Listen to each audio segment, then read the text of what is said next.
तो आज हम कथा करेंगे द ब्लेस्ड जैकल। एक दिन क्या होता है कि राधा कुंड है, राधा कुंड के यहाँ पर एक शिवखोर है। शिवखोर नाम की जगह है।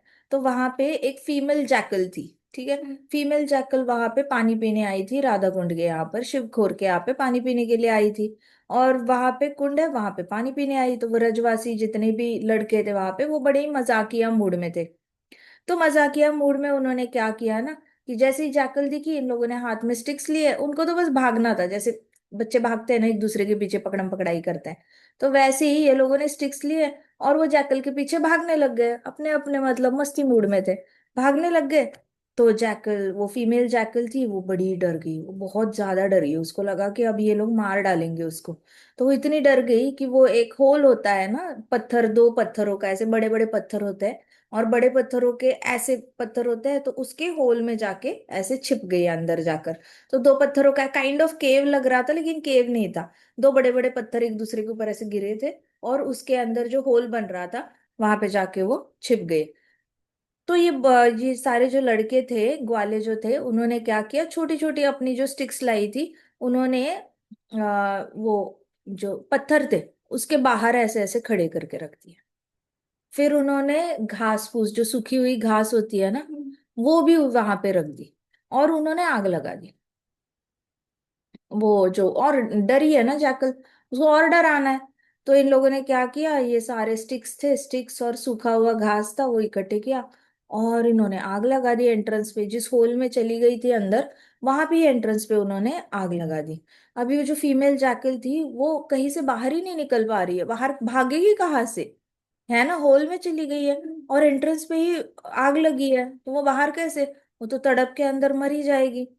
तो वो बहुत ज्यादा डर गई थी, कहीं पे भी नहीं जा सकती थी, उसको चक्कर चक्कर आ रहे थे। और फिर जब वो डरी, इतनी डरी, उसको सांस लेने के लिए मुश्किल हो गई, अंदर सारा धुआं धुआं धुआं हो गया ना, वो सांस नहीं ले सकती। सांस नहीं ले सकती तो उसने हिम्मत करी and she jumped out of the hole. Full speed से उसने क्या किया, जंप किया। अब जैसे ही जंप किया तो उसकी पूंछ थी वहां पे, पूंछ को बाल होते हैं ना, जैकल के पूंछ को बहुत सारे बाल होते हैं। तो उस बाल को आग लग गई, बाल को आग लग गई और जोर जोर से भागने लग गई, चटके लग रहे थे, उसको दर्द हो रहा था, वो जोर जोर से भागने लग गई। इतने में राधा रानी सूर्य कुंड के यहाँ से पूजा करके आ रही थी, सूर्य पूजा करके आ रही थी। और जैसे ही राधा रानी के हाथ में पूजा की थाली थी, पूजा करके आ रही थी, तो उसने देखा कि ये फीमेल जैकल भाग रही है, उसकी पूंछ को आग लगी है, उसका पाव भी पीछे से जल रहा है, बाल बाल है ना उसके शरीर पे, तो आग लगी हुई है। राधा रानी ने देखा। तो बाकी की जो सखियां थी, उस सखी में से एक सखी थी जिसने देखा था कि ये ग्वाले कर क्या रहे थे, छोटे छोटे लड़के जो थे वो कर क्या रहे थे, मजाक मजाक में इन लोगों ने ये शुरू किया था, लेकिन it would have taken jackals life also. तो सखी ने इमिडिएटली राधा रानी को बताया कि यहाँ पे कुछ लड़के हैं, वो मजाक कर रहे थे, उसके पीछे भाग रहे थे। फिर उन्होंने अपनी स्टिक्स हाथ में थी, तो घास लगा के एंट्रेंस पे ही आग उन्होंने शुरू की। अब छोटे बच्चे, उनको पता भी नहीं, आग से धुआं निकलेगा, धुआं से वो जाकर मर सकता है या फिर उसकी पूंछ को आग लग सकती है, इतनी दूर की लंबी सोच होती नहीं ना बच्चों की, उनको इतना दूर तक समझ में नहीं आता, उनको इतना ही समझ में आता है मजा आएगा करते हैं, चलो। तो वो सखी ने जो है राधा रानी को बताया, श्रीमती राधा रानी को ऐसे ऐसे हुआ। ये सुनकर जैकल की, जो फीमेल जैकल थी, उसका दुख सुनकर राधा रानी को दिल एकदम पिघल गया था। राधा रानी को लगा, हाय बेचारी, कितना उसको दर्द हो रहा होगा, कितनी परेशानी हो रही होगी उसको। तो राधा रानी का ऐसे वॉइस चोक हो गया और राधा रानी को इतना दुख हुआ, राधा रानी बोल नहीं पा रही थी और राधा रानी की आंखों में आंसू आ गए। और राधा रानी वाज लाइक, ओहो, ओहो, एलास एलास, मेरे कुंड के बैंक पे, मतलब मेरे कुंड के किनारे पे एक फीमेल जैकल को सफर करना पड़ा, मेरे कुंड के किनारे पर, जहाँ पे हर एक जन आकर जो है वो इस संसार के सागर से अच्छे से निपुणता से क्रॉस कर जाता है, मटीरियल ओशन। ऐसे ऐसे मेरे कुंड के यहाँ पर आकर कोई तड़प रहा है, किसी को तड़पना पड़ा, माइजरी से जाना पड़ा। तो राधा रानी का गला भराया, बहुत बुरा लगा। राधा रानी ने सखी को बोला, जल्दी से लाओ उस फीमेल जैकल को मेरे पास, मुझे ये देखा नहीं जा रहा कि मेरे कुंड के पास आकर कोई इतना सीवियरिटी से दुख दुख सह सह रहा है। तो सखिया सखिया चली गई और उन्होंने जैकल को पकड़ा, जैकल के ऊपर थोड़ा सा पानी डाला। उससे आग लग चुकी थी, पूरी पूंछ जल चुकी थी, पीछे के पाँव जल गए थे। तो पानी डाला उसके पीछे, और फिर ऐसे हाथ में पकड़ के ना वो राधा रानी के पास लाए। जैसे जैसे राधा रानी जैसे ही फीमेल जैकल ने राधा रानी को देखा, तो फीमेल जैकल खड़ी नहीं हो पा रही थी, लेकिन वो पूरी तरह ऐसे फ्लैट दंडवत कर गई राधा रानी को देखकर। फीमेल जैकल ने राधा रानी को पहचान लिया, और वो पूरी दंडवत करा, उसने राधा रानी को दंडवत किया और राधा रानी के चरण कमलों को छू लिया। और जैकल के आंखों से आंसू निकल गए, रोने लग गई। फीमेल जैकल जो है उसके आंखों से बहुत आंसू निकल रहे थे, उसको बहुत दर्द हो रहा था ना। तो राधा रानी ने ऐसे जेंटली उसके ऐसे सर को ऐसे जेंटली स्ट्रोक किया, और उसके गले के यहाँ पर जो बाल होते हैं ना, उस बालों को ऐसे ऐसे ऐसे करके राधा रानी ने उसके नेक के ऊपर के बालों को स्ट्रोक करना शुरू किया। फिर उसके सर को ऐसे स्ट्रोक करना शुरू किया राधा रानी ने। और राधा रानी ने बहुत मीठे मीठे बातों से बोलना शुरू किया, ठीक हो जाएगा, वापस सुंदर सुंदर बाल आ जाएंगे तुम्हारी पूंछ पर, तुम्हारे पाँव भी ठीक हो जाएंगे, सब ठीक हो जाएगा, तुम चिंता मत करना, मैं तुम्हारे साथ हूँ, बहुत अच्छे से होगा। तो राधा रानी की आवाज में इतनी मिठास थी कि जैकल ऐसे दंडवत करके बैठी थी, तो उसने सर ऐसे नीचे डाल दिया, और ऐसे करके ऐसे ऐसे बैठते हैं ना जैकल्स, हाथ ऐसे करके, तो ऐसे करके बैठी थी जैकल। उसकी आंखों से आंसू बह रहे थे और राधा रानी ऐसे स्ट्रोक कर रही थी। तो जैकल ऐसे लेटी हुई थी, उसकी आंखें बंद हो गई और उसकी आंखों से आंसू बंद हो गए, और जैकल की नींद लग गई। उसको इतना अच्छा लगा राधा रानी मीठे आवाज में। तो राधा रानी की आवाज से ही जैकल आधे से ज्यादा ठीक हो गई थी। फिर जैकल की लाइफ जो थी, राधा रानी की कृपा मिल गई तो उसकी लाइफ सक्सेसफुल हो गई। अरे मतलब, जला तो जला शरीर, लेकिन अल्टीमेटली किसके दर्शन हुए? श्रीमती राधा रानी के। किसका टच मिला? श्रीमती राधा रानी का। ट्रीटमेंट किससे मिल रही थी? राधा रानी से। मीठे शब्द किससे मिल रहे थे? राधा रानी से। इतना सुंदर दर्शन, जिस दर्शन के लिए योगी और सारे ज्ञानी तड़पते रहते हैं, लाखों लाखों करोड़ों सालों तक तपस्या करते हैं, लेकिन राधा रानी के दर्शन नहीं होते। वो जैकल को खुद जल के राधा कुंड के किनारे पर आके शरणागति लेने से राधा रानी की दर्शन हुए। तो रूपा गोस्वामी जी कहते हैं कि जो भी अपने पीड़ा में राधा कुंड के किनारे आता है, उसको राधा रानी दर्शन देती है, और राधा रानी उसकी पीड़ा को दूर करती है। तो कई सारे लोग होते हैं वृंदावन में, कार्तिक में जो होता है, कार्तिक में वो पूर्णिमा का दिन होता है, तब वो जाते हैं और अपने दुख शेयर करते हैं राधा रानी के साथ, राधा कुंड पे बैठते हैं, अपनी सारी चीजें बातें करते हैं। कई सारे मैंने ऐसे भक्त देखे हैं जो बैठते हैं राधा कुंड पे और अपनी मन की सारी बातें शेयर कर रहे होते हैं राधा रानी को। एक तो वहां पे एक पॉइंट है जहाँ पे सारे लोग अपना लेटर लिखते हैं और लेटर ऐसे रख के आ जाते हैं राधा कुंड के यहाँ पर। कभी वो उड़ के गिर जाता है पानी में, कभी उड़ के इधर उधर चला जाता है, लेकिन बहुत सारे लोगों को आदत है राधा कुंड के यहाँ पर जाकर अपनी प्लाइट शेयर करना, जैसे कि ये जैकल है। तो इस कहानी से कई सारे लोगों ने ये रूपा गोस्वामी जी की बात पे अमल किया है। रूपा गोस्वामी जी ने कहा है कि जो भी अपनी पीड़ा लेकर राधा कुंड के पास जाएगा, उस पे राधा रानी स्पेशल कृपा करती है और उसकी जो माइजरी है उसको दूर कर देती है। राधा रानी की आंखों में आंसू आते हैं जब हम पीड़ा लेकर जाते हैं। तो जिन लोगों को आ, वैदिक भक्ति में होते हैं रूल्स एंड रेगुलेशंस, जिनको प्रेम नहीं हुआ होता राधा रानी से, तो they believe in sharing everything and getting their problems resolve from Radha Rani. लेकिन जो शुद्ध भक्त होते हैं, जिनको बहुत प्रेम होता है राधा रानी के साथ, जैसे रूपा गोस्वामी जी, सनातन गोस्वामी जी को था, तो सनातन गोस्वामी जी जैसे कई सारे भक्त होते हैं, उनको पसंद नहीं राधा रानी को तकलीफ देना, कि अपने दुख लेकर वो जाके राधा कुंड के पास बात नहीं करते, राधा रानी को कुछ नहीं बताते, राधा रानी से कुछ नहीं मांगते, राधा कुंड में जाते हैं और राधा कुंड में स्नान भी नहीं करते, वो ऐसे पानी लेकर अपने सर पे छिड़कते हैं, लेकिन अपने चरण कमल राधा कुंड में डालते भी नहीं है। इतना रिस्पेक्ट करते हैं। तो आपको हर हर तरीके के भक्त मिलेंगे। वी कैन नॉट से this is good and this is bad, it is what it is, that's all. तो ऐसे भी कोई भक्त है जो कभी राधा रानी से कुछ नहीं मांगेंगे, उनको लगता है कि राधा रानी ने बस कृष्णा की सेवा करनी चाहिए, और राधा रानी से हमारे लिए काम कराना मतलब बिल्कुल ही गलत बात है। हमारी सेवा नहीं करानी है माँ से। माँ अगर ठाकुर जी की सेवा कर रही है तो माँ ने ठाकुर जी की सेवा करनी चाहिए, मेरी सेवा नहीं करनी चाहिए। तो कई सारे भक्तों का ऐसा भाव होता है। कुछ भक्त राधा रानी के लिए बहुत ही, राधा रानी को बहुत पर्सनल रिलेशनशिप होता है कुछ भक्तों का। तो कुछ भक्त बहुत ज्यादा राधा रानी को ये समझते हैं, क्लोज समझते हैं, और हक से माँ समझकर राधा रानी से बहुत सारी चीजें शेयर करते हैं, स्पेशली ब्रजवासी जो होता है वो इतने ज्यादा शास्त्र वास्त्र में इन्वॉल्व नहीं होते। तो वो लोग जाते हैं राधा रानी के साथ, सब कुछ शेयर करते रहते हैं, बचपन से ही ब्रजवासियों को आदत है। राधा कुंड में जाएंगे, सारी चीजें शेयर करेंगे, कब दुख हुआ, कब खुशी हुई, क्या हुआ, दिल टॉक टू राधा रानी। तो इनका भाव अलग है। सो हर एक भक्त का भाव अलग होता है, मूड अलग होता है, किस तरीके से वो राधा रानी को अप्रोच करता है। Again I tell you, there is nothing right and nothing wrong. अपना अपना सबका इंडिविजुअल भाव है उसमें, ठीक है। बस सनातन गोस्वामी जी के हिसाब से राधा रानी से कुछ मांगना अपराध है, लेकिन एट द सेम टाइम रूपा गोस्वामी जी जो है वो राधा रानी से इतना प्रेम करते हैं कि वो ये अप्रूव भी करते हैं। वो कहते हैं कि ठीक है, आप प्यार है तो प्यार करते हो तो उससे मांगोगे, उसमें क्या गलती है। तो रूपा गोस्वामी जी ने रागानुगा में ऐसे भी ये किया है, एक्सप्रेस किया है कि यहाँ पे ऐसे होता है वैसे होता है। दैट डज नॉट मीन कि रूपा गोस्वामी जी कुछ राधा रानी से मांगते हैं, but at the same time he doesn't reject it out and out also, ठीक है। तो यहाँ पे राधा रानी जैकल की जो थी वो लाइफ पूरी तरह सक्सेसफुल हो गई थी, और राधा रानी की काइंडनेस और कंपैशन तब सखियों को देखने मिली थी।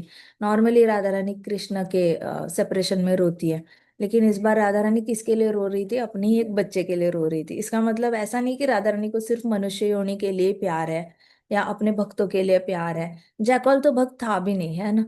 जैकल तो जैकल था, आत्मा तो जाकल बॉडी में थी, लेकिन फिर भी राधा रानी की आंखों में आंसू आ गए। तो सोचो, वो सुप्रीम मदर है, कितनी कितनी हाई लेवल की मदर है, सुप्रीम मदर है, कि एक जैकल का दुख भी नहीं देखा गया। और यहाँ पे हमें लगता है कि भगवान है या नहीं है, देश में इतनी सारी उलट पलट हो रही है, इतने देश आसपास एक दूसरे के साथ लड़ रहे हैं, बम गिर रहे हैं, न्यूक्लियर वॉर के चांसेस है। भगवान है ही नहीं, भगवान बैठे बैठे देख रहे नहीं, देखते नहीं है। राधा रानी को हर जीवात्मा का दुख जो है वो बहुत बुरा लगता है, और स्पेशली राधा रानी को माँ है ना वो, तो उनसे देखा नहीं जाता। तो वो हमेशा सबकी भलाई के लिए प्रे करती रहती है। आज हम और एक कथा करेंगे। राधा रानी जो है, कृष्णा जो है राधा रानी के वजन के आ, इसी में कर लेते हैं, ठीक है।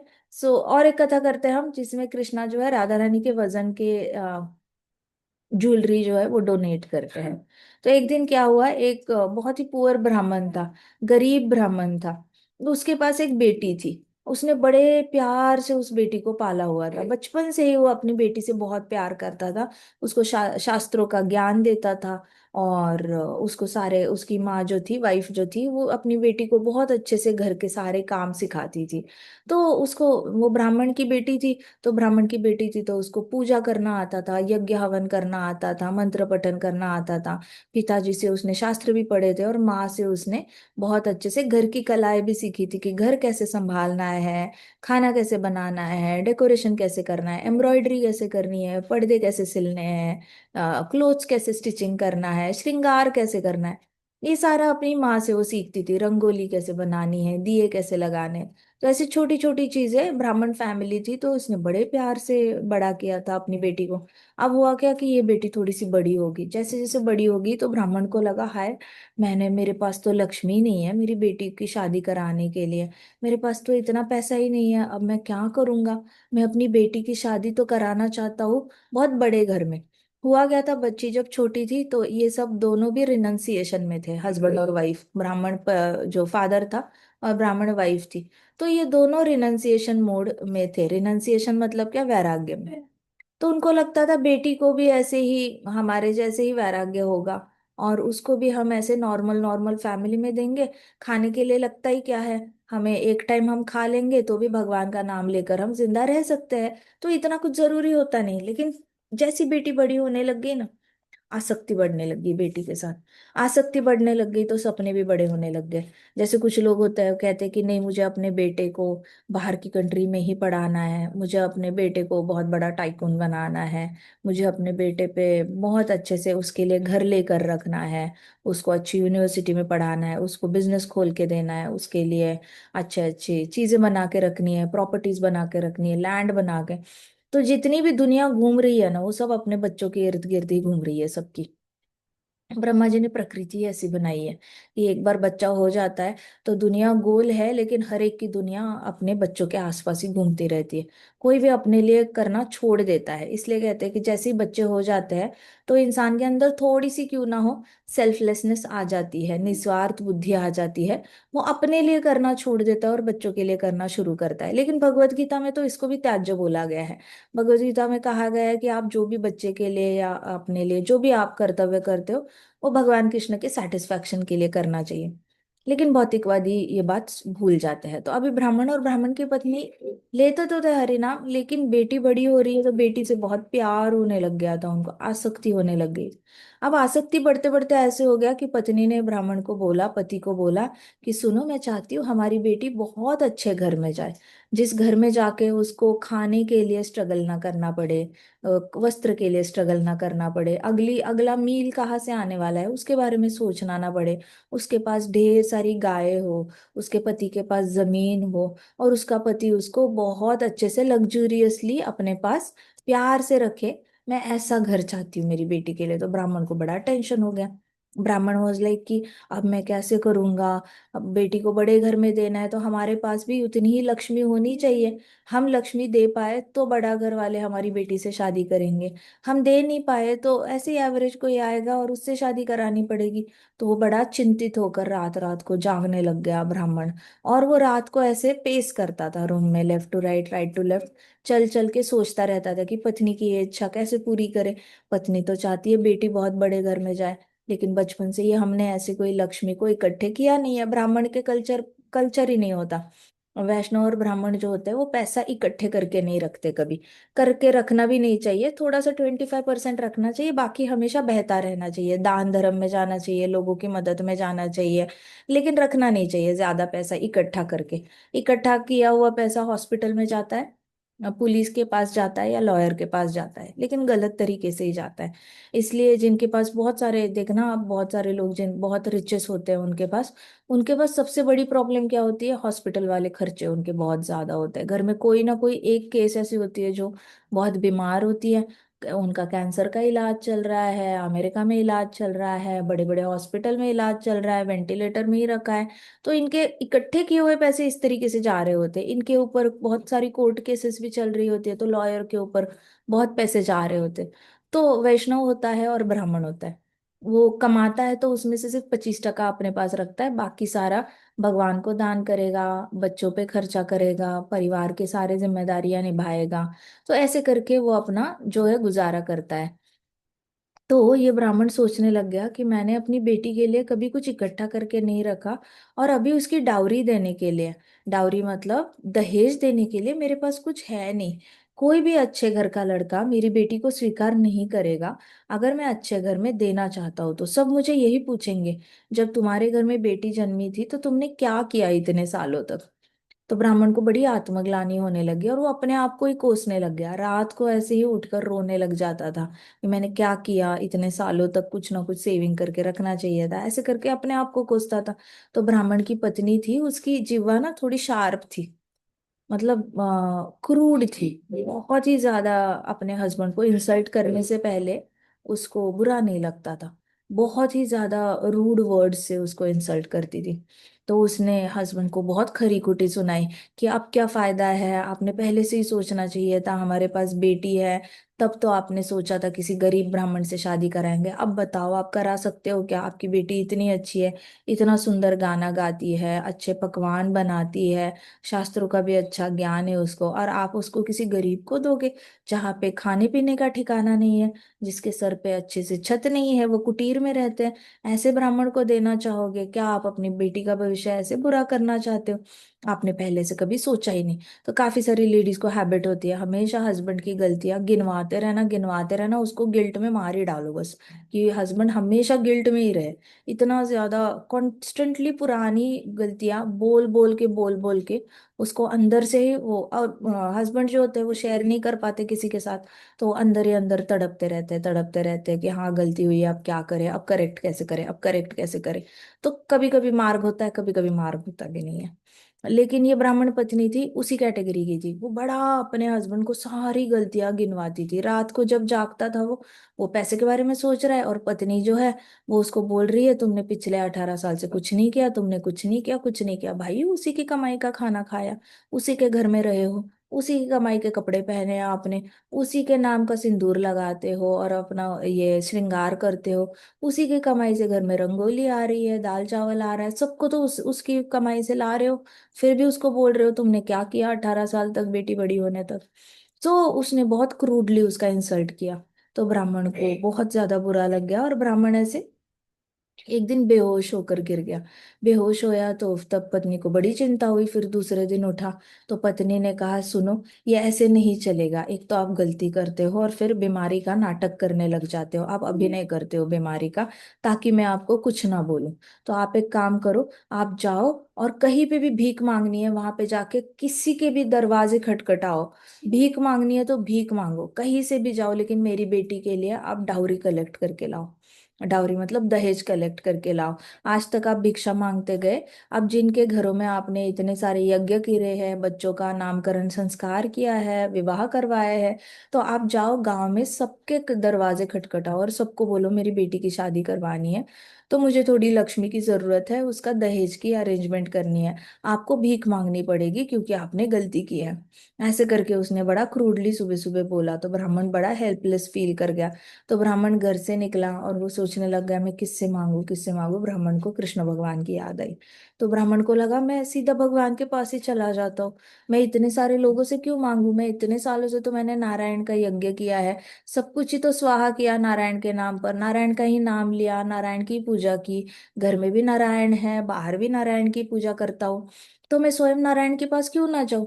तो उन्होंने सोचा मैं कृष्ण के पास चला जाता हूँ। फिर ब्राह्मण का ये जैसे ही उनके ब्राह्मण के मन में आया ना मैं कृष्ण के पास चला जाता हूँ, कृष्ण बड़े हैप्पी हो गए। कृष्णा वाजले अरे शरणागति आ रहा है, मेरे पास आ रहा है, मांगने के लिए आ रहा है, मैं क्यों नहीं दूंगा, मैं तो भर भर के दूंगा। तो वो कृष्णा के पास चले गए।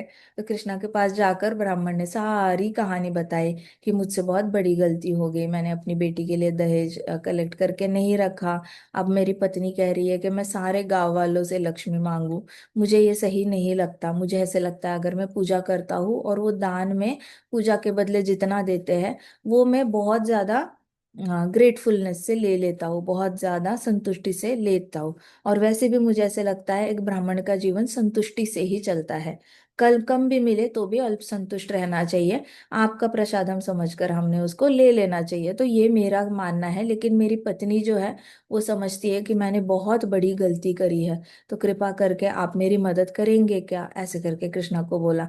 तो कृष्णा वजले कृष्णा ने ऐसे राधा रानी को देखा, राधा रानी वहीं पे बैठी थी, तो राधा रानी ने स्माइल की। तो राधा कृष्णा ने क्या किया, वहां पे ही एक तराजू जो होता है ना, वजन करने वाला तराजू होता है, तो कृष्णा ने क्या किया, राधा रानी को बोला तुम इस तराजू पे बैठ जाओ एक साइड।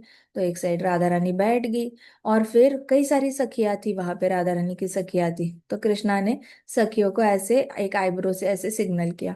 तो सारी सखियों ने ना, जो ज्वेलरी थी, कृष्णा की ज्वेलरी थी, आसपास सारी ज्वेलरी जो राधा रानी के डेकोरेशन के लिए रखी जाती है, तो सारी ज्वेलरी राइट साइड के तराजू में डालना शुरू किया, शुरू किया, शुरू किया। अब जितना ज्यादा डाल रहे थे, लेकिन राधा रानी का वजन था, तो धीरे धीरे राधा रानी का जो ऐसे पकड़ा था, पहले राधा रानी इधर बैठी थी और ये ऊपर था तराजू का, फिर उसमें सोना डलता गया, डलता गया, डलता गया, जैसे जैसे सोना डलता गया राधा रानी के ऊपर होगी, जैसे ही ये बैलेंस हो गया, तो इतना जितना राधा रानी का वजन है उतने वजन का सोना जो है वो सारा निकाला, और उन्होंने ब्राह्मण की थैली में डाला, और उन्होंने बोला तुम ये दहेज लेकर अपनी बेटी के विवाह कर सकते हो। फिर ब्राह्मण को इतना रोना आया, इतना ज्यादा रोना आया कि कितने कृपावान है भगवान, जरूरत के समय भगवान के अलावा कौन आता है मदद करने के लिए, इतना कौन दे देता है फ्री में, ऐसा भी नहीं कि मुझे लोन पे दिया है और मुझे रिटर्न करना है, फ्री में ही दे रहे हैं। तो ब्राह्मण को इतना इतना ज्यादा उसका गला भराया कि राधा रानी जैसी उठी तो ब्राह्मण ने राधा रानी को दंडवत किया, कृष्णा को दंडवत किया, और ब्राह्मण ने कहा मैं आपका ये जो कृपा है वो कभी नहीं भूलूंगा, ये है अहेतु की कृपा। अहेतु की कृपा मतलब बिना किसी कारण की ही कृपा कर लेते हैं भगवान। जैसे आपको अगर कोई छोटा बेबी अच्छा लगे, छोटा बेबी अच्छा लगे तो यू आर लाइक कि मैं तुम्हें चॉकलेट दे दूं, मैं तुम्हें लॉलीपॉप दे दूं, मैं ये करूं, मैं वो करूं, कॉजलेस, आपके पास कोई कारण ही नहीं होता, आपको बस वो बेबी अच्छा लगा है तो आप उसके लिए कर रहे हो। तो वैसे कॉजलेस मर्सी होती है, कॉजलेस मर्सी अहेतु की कृपा। कुछ कारण ही नहीं होता लेकिन भगवान आपके लिए कर लेते हैं, क्योंकि वो अपने अंदर का कंपैशन रोक नहीं पाते, अपने अंदर का प्रेम रोक नहीं पाते भक्तों के लिए। इस तरीके से वो ब्राह्मण ने फिर वापस गया, अपनी पत्नी को सारे गहने दिए। पत्नी ने वो सारे गहने देके और फिर उसकी बेटी की शादी जो है अच्छे घर में ढेर सारा दहेज देकर अच्छे घर में बड़ी धूमधाम से कराई। और उस ब्राह्मण ने अपनी बेटी को फिर कई सारे गोदान किया, गायों का दान किया। गायों का दान करते करते बेटी के लिए दो तीन दासियां भी उसने उनके साथ भेजी, जो अपनी बेटी को मदद करेंगे। ऐसे करके उसने बहुत बड़े लड़के के, अच्छे लड़के के, बड़े घर के लड़के के साथ उसकी शादी कराई। बोलो श्रीमती राधा रानी की जय। कितना अच्छा देखो, कृष्णा होते हैं ना, जरूरत के समय हमेशा मदद करते हैं। इसलिए भक्तों ने ना कभी पैसे को लेकर टेंशन में नहीं जाना चाहिए। कृष्णा कृष्णा हमेशा सहाय करते हैं, ऐसा कभी नहीं होता कि कृष्णा आते नहीं है मदद करने के लिए। कृष्णा के आने पर कभी डाउट नहीं करना चाहिए कि कृष्णा नहीं आएंगे तो क्या होगा, मुझे अपना अपना गुजारा खुद ही करना पड़ेगा। ये वाला थॉट भी आपको क्रॉस नहीं होना चाहिए, हमेशा निश्चिंत रहो। कृष्णा है ना, कृष्णा देते रहेंगे। भरोसा रखो, अगर भरोसा होगा ना कि कृष्णा है, कृष्णा देंगे, तो ही आपके पास आएगा। अगर ऐसा लगा ना मन में कि कृष्णा है लेकिन पता नहीं हमें नहीं देते, किसी और को दे देते हैं, हमें तो नहीं देते, हमें तो मेहनत करके ही कमाना पड़ता है, अगर ऐसे वाला भाव रहा और कृष्ण पे भरोसा में 19-20 किया, तो कृष्णा वो देखेंगे कि अच्छा, इसका भरोसा मेरे ऊपर 19 ही है, 1% तो कम पड़ गया, तो मैं भी क्यों दूं, मैं भी नहीं दूंगा फिर। तो कृष्णा ऐसे है कि कृष्णा देखते हैं कि है क्या, पूरा 10 on 10 भरोसा है क्या, है तो मैं खड़ा हूं यहाँ पे, द्रौपदी को इतनी साड़ियां प्रोवाइड कर सकता हूँ मैं, तो क्या मैं तेरे को गहने नहीं दे सकता, ब्राह्मण को राधा रानी के वजन के गहने दे सकता हूँ, तो तेरे को लक्ष्मी नहीं दे सकता। मेरे पास इतने सारे कल्पतरी वृक्ष है, नारायण का जो वैकुंठ है वहां पे इतने सारे वृक्ष हैं, सूखते पत्ते तो सोने में कन्वर्ट हो जाते हैं और नीचे गिरते रहते हैं। हर रोज आंधी तूफान से वहां पे जब भी हवा चलती है सोने के पत्ते गिरते हैं, और लक्ष्मी माता झाड़ू लगा रही होती है सोने के पत्तों को। तो क्या भगवान के पास कम सोना है, कम है क्या, लक्ष्मी कम है उनके पास? अनलिमिटेड है, काउंट ही नहीं कर सकते, इतना ज्यादा है। जब हमारे पास इतने इतने ज्यादा श्रीमंत भगवान है, ऑपुलेंट है, ऑल ऑपुलेंट भगवान है, ऑल रिचेस है उनके पास, अब वो नहीं देंगे तो और दूसरा कोई इंसान लायक ही नहीं है हमें फाइनेंशियली हेल्प करने वाला। किसी के पास वो क्वालिफिकेशन ही नहीं है कि वो हमें मदद करे। तो भक्तों को ना कभी पैसे को लेकर चिंतित नहीं होना चाहिए। प्रभुपाद ने बस एक सपना देखा था कि मुझे अमेरिका जाना है और हरि नाम सबको देना है। अब वो सपना भगवान ने 40 रुपए से, हाथ में 40 रुपए थे, और प्रभुपाद सपना देख रहे हैं $40,000 का। तब $40,000 लगते थे आपको टेम्पल्स वगैरह बनाने के लिए। तो प्रभुपाद तब इतना बड़ा सपना लेकर गए हैं, ऑलमोस्ट 100 टाइम्स 1000 टाइम्स एक्स्ट्रा बड़ा सपना देख कर गए हैं, और हाथ में देखा जाए तो कुछ नहीं था, क्या था, कृष्णा पे भरोसा था, है ना। कृष्णा पे भरोसा था। तो आप सब बच्चे हो, आपको बड़ी टेंशन होती है, मेरा 10th स्टैंडर्ड में कितने मार्क्स आएंगे, मेरे 12th में कितने आएंगे, मेरे करियर का क्या होगा, अच्छे कॉलेज में एडमिशन मिलेगी नहीं मिलेगी, एडमिशन मिली तो प्लेसमेंट होगी या नहीं होगी, हर साल 5 लाख 10 लाख बच्चे पास आउट होते हैं, मेरा नंबर लगेगा क्या, मैं एंट्रेंस क्लियर करूंगा, मैं कंपनी के एप्टीट्यूड क्लियर करूंगा, मुझे अच्छी जॉब मिलेगी, जॉब मिली तो कम पैकेज वाली मिलेगी और ज्यादा पैकेज वाली मिलेगी, ऑप्टिमम मिलेगी, मैं अपना घर बुक कर पाऊंगा क्या, मैं कार ले पाऊंगा। असंख्य चिंताएं आपको घेरेंगी। आप जैसे जैसे बड़े होते हो आपको धीरे धीरे लगने लगता है माता पिता का जो नेस्ट है, माता पिता का जो घर है, वो आपको छत छोटी लगने लगती है। आपको अंदर से ही मन करता है कि मैं इस नेस्ट से, इस जो माता पिता का नेस्ट है वहां से मैं उड़ जाऊं, और आपको अपना खुद का आशियाना बनाना होता है। तो आपको सब कुछ छोटा लगने लगता है और आपको अपना कुछ बड़ा करके दिखाना होता है। तब आपको चिंताएं घेर लेती है। तो ऐसे वक्त पे जब आप बहुत ज्यादा मुश्किल दौर से जा रहे होते हो, जहाँ पे आपका करियर डिसाइड हो रहा होता है, आपका पैकेज डिसाइड हो रहा होता है, कितनी लक्ष्मी मिलेगी, कौन सा ओहदा मिलेगा, इज्जत मिलेगी नहीं मिलेगी सोसाइटी में, नाम होगा नहीं होगा, इतने सारे सवाल आपको घेरे होते हैं। एक ही बात याद रखनी है आज की कथा से, कि भगवान कृष्ण जो है वो हमेशा जरूरत के समय आएंगे आएंगे, चाहे आपकी कोई भी चिंता हो। भगवान के अलावा और कोई दूर नहीं कर सकता, किसी के पास वो कैपेसिटी नहीं है, किसी के पास भी नहीं है। तो 100% कृष्णा पे भरोसा रखना, शरणागति चले जाना, मांगना कुछ मत। बिना मांगे भी देखो, मांगे मिले सो दूध, ना मांगे मिले सो खीर। तो जो मांगता है उसको दूध मिल सकता है, लेकिन जो नहीं मांगता ना, उसको खीर मिलती है। सो जरूरत ऐसा कोई मैंडेटरी है नहीं कि कृष्णा को जाकर बताना है, कृष्णा ये दो वो दो, मुझे इसकी चिंता हो रही है। आप नहीं बोलोगे ना, तो भी कृष्णा को सब पता है कि आप किस दौर से जा रहे हो और आपको किस चीज की जरूरत है, आपको कितना देना चाहिए कितना नहीं देना चाहिए। कभी कभी हम डिजर्व करते हैं इतना, लेकिन कृष्णा बहुत दे देते हैं, बहुत ज्यादा दे देते हैं। प्रभुपाद के पास एक ही पूंजी थी, अकिंचन दास कृष्णदास बाबा जी कहते थे, तुम्हारे जो प्रभुपाद है ना, उनके पास बस एक ही लक्ष्मी है, और वो हरि नाम का धन है उनके पास, और कोई धन नहीं है तुम्हारे प्रभुपाद के पास। अभी आपको लगता होगा अमेरिका से आए हैं आप लोगों के गुरुदेव, गुरु आपके जो स्वामी है वो अमेरिका से आए हैं, बहुत पैसा कमा के आए हैं, पूरा देश उनके बारे में पेपर में छाप रहा है कि अमेरिका से जाके आया है सन्यासी, सारे पैसे वहां के डॉलर्स कमा के लाया है। लेकिन ये उसका धन नहीं है, उसके पास सिर्फ एक धन है, और वो हरि नाम का धन है। उसके हरि नाम है, बस उन्होंने हरि नाम की शरणागति, संपूर्ण शरणागति ली है। इसलिए कृष्णा पीछे से ट्रेन भर भर के पैसे भेज रहे। क्यों बोला? क्योंकि प्रभुपाद को जब लाया था इंडिया, तो पूरी ट्रेन में, पूरी ट्रेन भक्तों से भरी थी, अमेरिकन भक्तों से भरी थी। तो ट्रेन, और क्योंकि अब हर भक्त के पास डॉलर्स तो होंगे ना, थोड़ी वहां से रुपी कन्वर्ट करके ला रहे हो, इधर आके एक्सचेंज में रुपीज में कन्वर्ट होंगे डॉलर्स। तो ट्रेन भर भर के लक्ष्मी प्रभुपाद के पीछे आई थी। ऐसे कहते थे आके चंदास कृष्ण बाबा जी।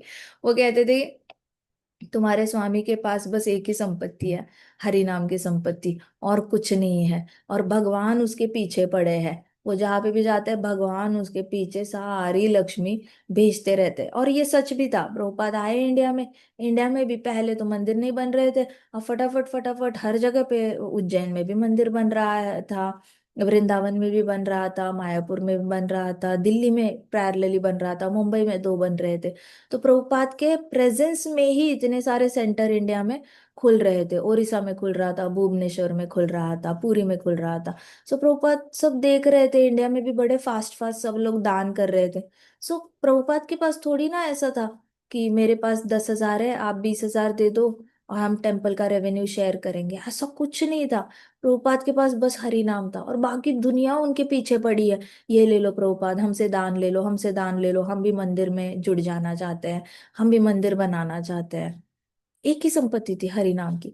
वैसे इस ब्राह्मण की कथा हमेशा याद रखना, कैसे जरूरत के समय भगवान ने आके इंस्टेंटली हेल्प करी है।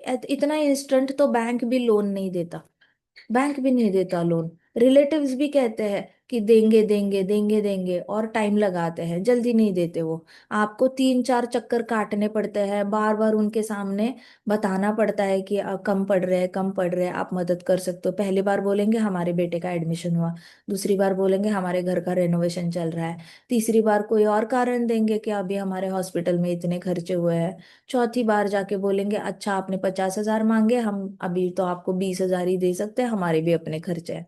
तो रिश्तेदार इतने खराब होते हैं कि कोई इंस्टेंटली आपको सारे, जितनी जरूरत है उतना कोई नहीं देता। लेकिन भगवान है, अगर जरूरत इतनी भी है ना, तो छप्पर फाड़ के देते रहते हैं, लेकिन जरूरत होती है तो देते हैं। और 100% शरणागति होनी चाहिए, पूरा भरोसा होना चाहिए कि मेरे कृष्ण मेरे साथ है, वो करेंगे, मेरी सारी चिंताओं का भार वो अपने कंधे पे लेंगे और सारी मदद करेंगे। राधा रानी देख रही है मुझे, राधा रानी केयर करती है। राधा रानी अगर जैकल का केयर कर सकती है, तो मेरा केयर क्यों नहीं करेगी? राधा रानी की आंखों में अगर जैकल के लिए आंसू आते हैं, तो हमारे आंसू देखकर उनकी आंखों में आंसू क्यों नहीं आएंगे? वो क्यों नहीं बताएगी ठाकुर जी को कि ये जी करो जी, इनकी मदद कर लो, मेरे से देखा नहीं जा रहा मेरे भक्त की दुख, आपके भक्तों का दुख भी मुझे देखा नहीं जा रहा, इसको हेल्प करो, चलो ऐसे करते हैं वैसे करते हैं। वो हस्बैंड वाइफ अपने आपस में बात करेंगे, राधा रानी और कृष्णा, और वो मदद करेंगे। सो हमेशा याद रखना, कृष्ण हमेशा सहाय करते हैं। आज की कथा हम यहीं पे रैप अप करते हैं। श्रीमती राधा रानी की जय। श्री श्री राधा श्याम सुंदर की जय। श्री श्री कृष्ण बलराम की जय। वृंदावन धाम की जय। समस्त भक्त वृंद की जय। श्रील रूप गोस्वामी जी की जय श्री विश्वनाथ चक्रवर्ती ठाकुर जी की। श्रील प्रभुपाद की जय। हरे कृष्णा कृष्णा कृष्णा हरे हरे, हरे राम राम राम हरे हरे। हरे कृष्ण महासंकीर्तन यज्ञ की जय। जय। हरे कृष्णा माता जी, हरे दंडोत। कृष्ण, दंडवत प्रणाम।